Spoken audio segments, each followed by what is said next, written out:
അപ്പോൾ ഇന്നത്തെ വീഡിയോ ഞങ്ങൾ ഉദ്ദേശിക്കുന്നത് സെക്കൻഡ് ഹാൻഡ് സ്റ്റോഴ്സ് ആൻഡ് ഉപ്സാലയാണ്. അപ്പോൾ സെക്കൻഡ് ഹാൻഡ് എന്ന് കേൾക്കുമ്പോൾ നമ്മൾ മലയാളികൾക്ക് അയ്യേ എന്നൊരു ഫീലിംഗ് വരും. പക്ഷെ അങ്ങനെയൊന്നും വിചാരിക്കരുത്. ഇവിടെ വന്നു കഴിഞ്ഞാൽ മെയിനായിട്ട് നമുക്ക് ഒരു ലാർജസ്റ്റ് ഹോട്ട്സ്പോട്ട് എന്ന് വേണം പറയാം സെക്കൻഡ് ഹാൻഡ് സ്റ്റോഴ്സിനെ. കാരണം ഇവിടെ അത്ര ഫേമസ് ആയിട്ടുള്ളൊരു സംഭവമാണിത്. ഒരിക്കലും ഒരു ഓക്വേർഡ് ഫീലിംഗ് വരേണ്ട ഒരു ആവശ്യമില്ല. സെക്കൻഡ് ഹാൻഡ് സ്റ്റോഴ്സ് ഉദ്ദേശിക്കുന്നത് എന്താണെന്ന് വെച്ചാൽ സസ്റ്റൈനബിലിറ്റിയാണ്. അതായത് ഇപ്പം നമുക്ക് യൂസ് ആൻഡ് ത്രോ അങ്ങനെയല്ല. ഇപ്പോൾ നമുക്ക് ഉപയോഗിച്ചിട്ട് ഇഷ്ടമായില്ല അല്ലെങ്കിൽ ഉപയോഗിച്ചിട്ട് അതിന് സാറ്റിസ്ഫാക്ഷൻ വന്നില്ല എന്നുണ്ടെങ്കിൽ നമുക്ക് ഇതേപോലെ ചാരിറ്റി ആയിട്ട് നമുക്ക് ഇതേപോലെ സ്റ്റോറിൽ കൊണ്ടുപോയിട്ട് ഏൽപ്പിക്കാം. അതല്ല നമുക്ക് ഇതേപോലെ ഒരു ചെറിയ പ്രൈസിന് ഇതേപോലെ കൊടുത്തേൽപ്പിക്കാനും പറ്റും. അപ്പോൾ അതുതന്നെയാണ് ഇവിടുത്തെ സൈക്കിളിൻ്റെ കേസും. സൈക്കിൾ ഇതേപോലെ നമുക്ക് വാങ്ങാനും ഇതേപോലെ റെൻ്റായിട്ട് കൊടുക്കാനും പറ്റും. അപ്പോൾ ഇവിടെ എന്ന് പറഞ്ഞാൽ സെക്കൻഡ് ഹാൻഡ് സ്റ്റോഴ്സ് എന്ന് പറയുന്നത് എല്ലാതും നമുക്ക് കിട്ടും.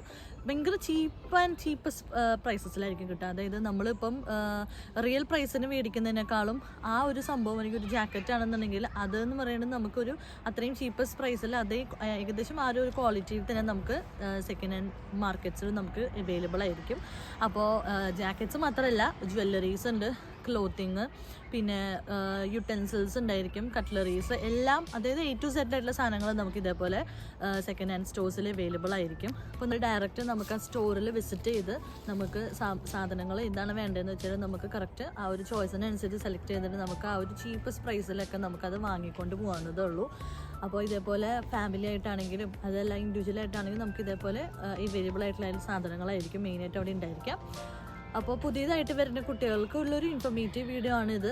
അപ്പോൾ ഇത് സെക്കൻഡ് ഹാൻഡ് സ്റ്റോഴ്സ് എന്ന് പറയുന്നത് ഒരു ഓക്വേർഡായിട്ട് തോന്നേണ്ട ഒരു തരത്തിൽ ആവശ്യമില്ല. കാരണം വെച്ചാൽ എല്ലാവരും ഇപ്പോൾ സ്വീഡീസ് ആയിക്കോട്ടെ, അതല്ല ഇൻ്റർനാഷണൽ സ്റ്റുഡൻസ് ആയിക്കോട്ടെ, അല്ലെങ്കിൽ യൂറോപ്യൻ കൺട്രീസിൽ നിന്ന് വരുന്ന സ്റ്റുഡൻസ് ആണെങ്കിലും ഇത് എന്താ പറയുക യൂസ് ചെയ്യുന്ന ഒരു സ്റ്റോർ തന്നെയാണ്. ഇപ്പോൾ വിൻറ്റേജ് ആയാലും അതല്ല ഭയങ്കര മോഡേൺ ആയിട്ടുള്ള ഡ്രസ്സുകളാണെങ്കിലും അതല്ല കുറച്ചൊരു മീഡിയം റേഞ്ചിലുള്ള ഡ്രസ്സുകളൊക്കെ നമുക്ക് ഇതേപോലെ ക്ലോത്തിങ് ബ്രാൻഡുകളൊക്കെ നോക്കിയിട്ട് വാങ്ങാൻ പറ്റിയ ഒരു ചീപ്പസ്റ്റ് ആയിട്ടുള്ളൊരു സ്റ്റോഴ്സ് തന്നെയാണ്.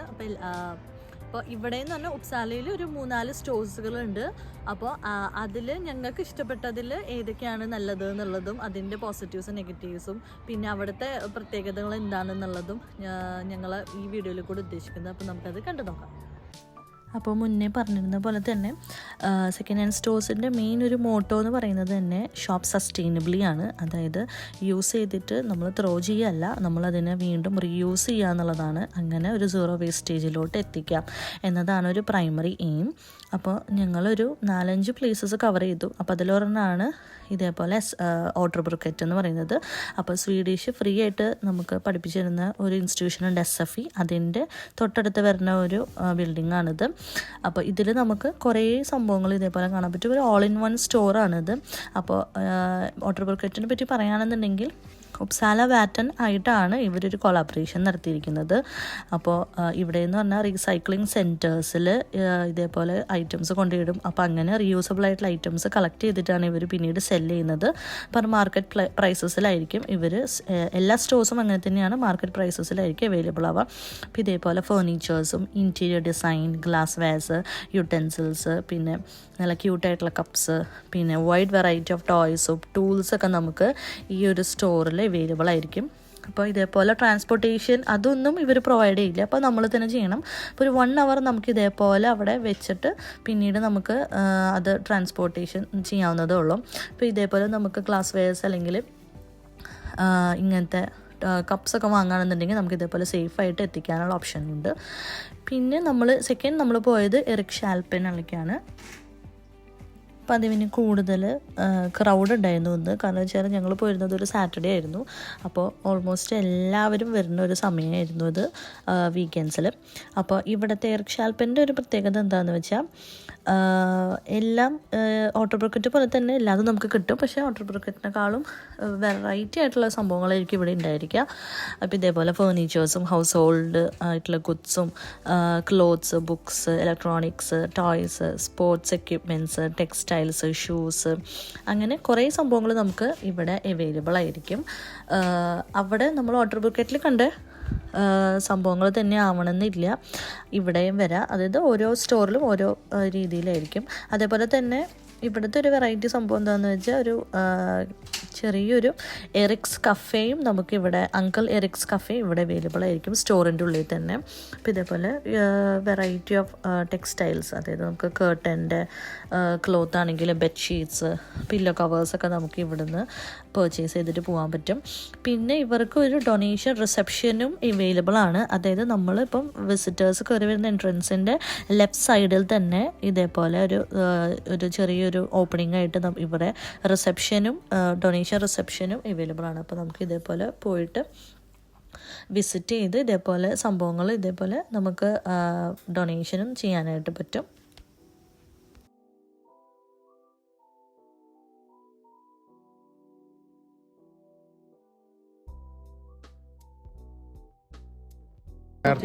ചായ കുടിക്കാൻ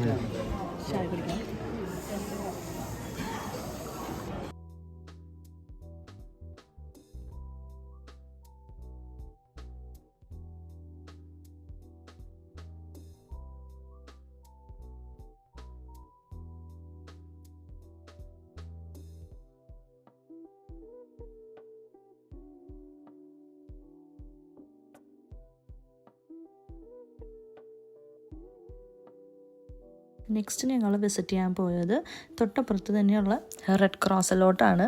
റെഡ് ക്രോസ് അല്ലെങ്കിൽ റോഡ കോർസെറ്റ് എന്നാണ് പറയുക. അപ്പം ഇവിടെയും നമ്മളവിടെ രണ്ട് സ്ഥലത്തും കണ്ട പോലെ തന്നെ യൂഷ്വലായിട്ടുള്ള ഐറ്റംസൊക്കെ തന്നെ കിട്ടുക.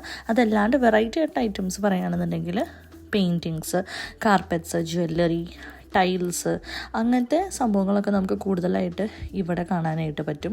പിന്നെ അതല്ലാതെ ബുക്സും പിന്നെ ടോയ്സും അതൊക്കെ കോമൺ ആയിട്ട് രണ്ട് സ്റ്റോഴ്സിലും വരുന്നത് തന്നെയാണ്. പിന്നെ ഡൊണേഷൻ ഇവിടെ ആക്സെപ്റ്റബിൾ ആണ്. ഇപ്പോൾ ഇതേപോലെ തന്നെ ഒരു വെബ്സൈറ്റിൽ കയറി നോക്കുകയാണെന്നുണ്ടെങ്കിൽ നമുക്ക് ഇതേപോലെ ഡൊണേഷൻ ചെയ്യാനുള്ള കാര്യങ്ങളൊക്കെ നമുക്ക് അതിൻ്റെ പ്രൊസീജിയേഴ്സും കാര്യങ്ങളൊക്കെ അറിയാനായിട്ട് പറ്റും. പിന്നെ എനിക്ക് തോന്നിയിട്ടുള്ളത് ഇവിടെ കൂടുതൽ ക്ലോത്തിങ് ഐറ്റംസ് കൂടുതലാണെന്നാണ്. ഇപ്പോൾ ജീൻസിൻ്റെ വെറൈറ്റീസ് ആണെങ്കിലും ജാക്കറ്റ്സ്, ഇപ്പോൾ ഡെയിലി വെയറിനൊക്കെ നമ്മൾ ചെറിയ രീതിയിൽ ജാക്കറ്റ്സ് ഒക്കെ യൂസ് ചെയ്യുകയാണെന്നുണ്ടെങ്കിൽ അതൊക്കെ നമുക്കിവിടെ അവിടെ കാണാനായിട്ട് പറ്റും. കോട്ട് സെറ്റ് അല്ലെങ്കിൽ ജസ്റ്റ് ഒരു ഓവർ കോട്ട് പോലെയൊക്കെ നമുക്ക് യൂസ് ചെയ്യാൻ വേണ്ടിയിട്ട് അതൊക്കെ നമുക്ക് ഇവിടെ ഈസിലി അവൈലബിൾ ആയിരിക്കും. പിന്നെ മറ്റോടത്ത് നമ്മൾ കണ്ട പോലെ തന്നെ ഇവിടെയും ഒരു കഫേ ഉണ്ട് ഈ റെഡ് ക്രോസിൻ്റെ ഉള്ളിൽ. അപ്പോൾ കഫേ ഹെൻറി, അപ്പോൾ നമുക്ക് അവിടെ ഇതേപോലെ കോഫി അല്ലെങ്കിൽ സ്നാക്ക് ഐറ്റംസ് ഒക്കെ നമുക്ക് ഇതേപോലെ അവിടെ നിന്ന് കഴിക്കാൻ പറ്റും. അതേപോലെ തന്നെ സീസണൽ ആയിട്ടുള്ള ഐറ്റംസ് നമുക്കിവിടെ പർച്ചേസ് ചെയ്യാൻ പറ്റും. അതായത് ഇപ്പോൾ ക്രിസ്മസ് സീസണൊക്കെയാണ് വരുന്നതെന്നുണ്ടെങ്കിൽ അല്ലെങ്കിൽ ഹാലോവീൻ്റെ ഡെക്കോറൊക്കെ നമുക്ക് കൂടുതൽ അവൈലബിൾ ആയിരിക്കും ഇങ്ങനത്തെ സ്റ്റോഴ്സിൽ. നെക്സ്റ്റ് നമ്മൾ പോയിരുന്നത് മിറോർന എന്ന് പറഞ്ഞിട്ട് ഒരു സെൻട്രത്തിൻ്റെ അടുത്ത് തന്നെയുള്ള ഒരു സ്റ്റോറാണ്. ഇതായിരുന്നു കുറച്ചും കൂടിയും റോഡ് സൈഡിലോട്ട് വരുന്ന ഒരു സ്റ്റോറ്. വക്സാല ഗാർഡൻ എന്ന പ്ലേസിലാണ് ഇത് സിറ്റുവേറ്റ് ചെയ്തിരിക്കുന്നത്. അപ്പോൾ ഇവിടെയും നമ്മൾ മുന്നേ കണ്ടിരുന്ന സ്റ്റോഴ്സിലെ പോലെ തന്നെ എല്ലാ ഐറ്റംസും അവൈലബിൾ ആയിരിക്കും. ഇപ്പോൾ കുറച്ചും കൂടിയും ക്ലോത്ത്സും ഡിസൈൻ ആക്സസറീസൊക്കെ നമുക്ക് കൂടുതൽ ഇവിടെ ഈ ഒരു മിറോർണയിൽ നമുക്ക് കാണാനായിട്ട് പറ്റും. പിന്നെ ഇപ്പം ഇവർ അറ്റ് ദ മൊമെൻറ്റ് ഒരു ഫർണിച്ചേഴ്സ് കാര്യങ്ങളൊന്നും ആക്സെപ്റ്റ് ചെയ്യണില്ല. അതല്ലാണ്ടുള്ള മറ്റ് റീയൂസബിൾ ഐറ്റംസ് ഇവർ ആക്സെപ്റ്റ് ചെയ്യുന്നുണ്ട്. പിന്നെ ഒരു മെയിൻ പ്ലസ് പോയിൻ്റ് എന്താണെന്ന് വെച്ചാൽ ഇവർ കളക്ട് ചെയ്യുന്ന ഫണ്ട് ഒരു സാൽവേഷൻ ആർമീസിൻ്റെ സോഷ്യൽ വർക്കിലോട്ടാണ് പോകുന്നത്. അപ്പോൾ ഇതേപോലെ സ്വീഡനിലെ മറ്റ് പ്ലേസസിലൊക്കെ ഉള്ള വൾണറബിൾ കണ്ടീഷൻസിലിരിക്കുന്ന ആൾക്കാർക്ക് ഇവർ ഈ ഒരു ഫണ്ട് എത്തിച്ചു കൊടുക്കുകയാണ് ചെയ്യുന്നത്. ഇപ്പോൾ ഇവർ കളക്ട് ചെയ്യുന്ന ഫണ്ട് മൊത്തം അങ്ങോട്ടേക്കാണ് പോകുന്നത്. അപ്പോൾ ഇവർ വഴി ഷോപ്പിംഗ് ചെയ്യുക എന്നു പറയുന്നത് ഒരു ഹെൽപ്പിംഗ് എന്ന രീതിയിലാണ് കാണുന്നത്. ഇതും ഒരു സെക്കൻഡ് ഹാൻഡ് സ്റ്റോർ തന്നെയാണ്. ജ്വല്ലറീസും ക്ലോത്തിങ്ങും പിന്നെ ബാഗ്, പിന്നെ നമുക്ക് ചെറിയ ചെറിയ ആക്സസറീസ്, പിന്നെ നമുക്ക് മേക്കപ്പ് ഐറ്റംസ് ഒക്കെ നമുക്ക് ഇതേപോലെ വാങ്ങാൻ പറ്റുന്ന ഒരു സെക്കൻഡ് ഹാൻഡ് സ്റ്റോർ തന്നെയാണ്. പക്ഷേ അൺഫോർച്ചുനേറ്റ്ലി നമ്മൾ വന്നപ്പോഴേക്കും അത് പൂട്ടി. ഇവിടെ ഒരു 3 PM വരെ ഉള്ളൂ. നമ്മളിവിടെ എത്തിയപ്പോൾ ഏകദേശം ഒരു 5 മണിയായിട്ടുണ്ട്. അപ്പോൾ നമുക്കത് പറ്റിയില്ല. ഇതും എല്ലാതും കിട്ടുന്ന ഒരു സ്റ്റോർ തന്നെയാണ്. അത്യാവശ്യം ചീപ്പ് പ്രൈസസിൽ നമുക്ക് സാധനങ്ങൾ ഇവിടെ അവൈലബിൾ ആയിരിക്കും. അതേപോലെ തന്നെ സൺഡേ ആസ് യൂഷ്വൽ ക്ലോസ്ഡ് ആയിരിക്കും. പിന്നെ മൺഡേ ഇതേപോലെ സെക്കൻഡ് ഹാൻഡ് സ്റ്റോഴ്സ് ക്ലോസ്ഡ് ആയിരിക്കും. കാരണം വെച്ചാൽ അവർക്ക് ക്ലീനിങ്ങും റീ അറേഞ്ചിങ്ങും ഒക്കെ ചെയ്യാനുള്ളതുകൊണ്ട് അവർ ക്ലോസ് ആക്കിയിടും. പിന്നെ ഓരോ സ്റ്റോഴ്സിനും ഓരോ പ്രത്യേകതയാണ്. അതായത് ഇപ്പോൾ റെഡ് ക്രോസിൽ പോകുകയാണെന്നുണ്ടെങ്കിൽ ഡെയിലി വെയർ ജാക്കറ്റ്സ്, ക്ലോത്ത്സ് ഒക്കെ കൂടുതലായിട്ട് കിട്ടും. ഓട്ടർ ബ്രിക്കറ്റിൽ ഡെക്കോർ അല്ലെങ്കിൽ ഗ്ലാസ് വെയർസ്, ടോയ്സ് ഒക്കെ കൂടുതലും നമുക്ക് ഓട്ടർ ബ്രിക്കറ്റിൽ അവൈലബിൾ ആയിരിക്കും. ലോപ്പസ് പോപ്പസ് ആണെങ്കിൽ ജ്വല്ലറി അല്ലെങ്കിൽ അത് റിലേറ്റഡ് ആയിട്ടുള്ള ഐറ്റംസ് ആയിരിക്കും കൂടുതൽ കിട്ടുക. പിന്നെ ഇവരുടെ ഒരു നെഗറ്റീവ് എന്താണെന്ന് വെച്ചാൽ ക്യാഷ് ആക്സെപ്റ്റബിൾ അല്ല. അപ്പോൾ നമ്മൾ ഇതേപോലെ കാർഡ് വെച്ചിട്ട് തന്നെ പർച്ചേസ് ചെയ്യണം. പിന്നെ ഇതേപോലെ വോളണ്ടിയറിങ് ആപ്ലിക്കബിൾ ആണ്. ഇപ്പോൾ നമുക്ക് ഇതേപോലെ വോളണ്ടിയർ ആയിട്ട് നിൽക്കണം എന്നുണ്ടെങ്കിൽ ഇവരുടെ സൈറ്റിൽ വിസിറ്റ് ചെയ്ത് കഴിഞ്ഞാൽ തന്നെ നമുക്ക് അതിൻ്റെ കാര്യങ്ങളും സംഭവങ്ങളൊക്കെ നമുക്ക് മനസ്സിലാക്കാൻ പറ്റും. പിന്നെ ഈ ഒരു വീഡിയോ പ്രൊമോഷൻ വീഡിയോ അല്ല, ഇപ്പോൾ ഒരു ഇൻഫർമേഷൻ പാസിങ് വീഡിയോ ആണ്. അപ്പോൾ ഇത്രയേ ഉള്ളൂ. ഹേഡോ.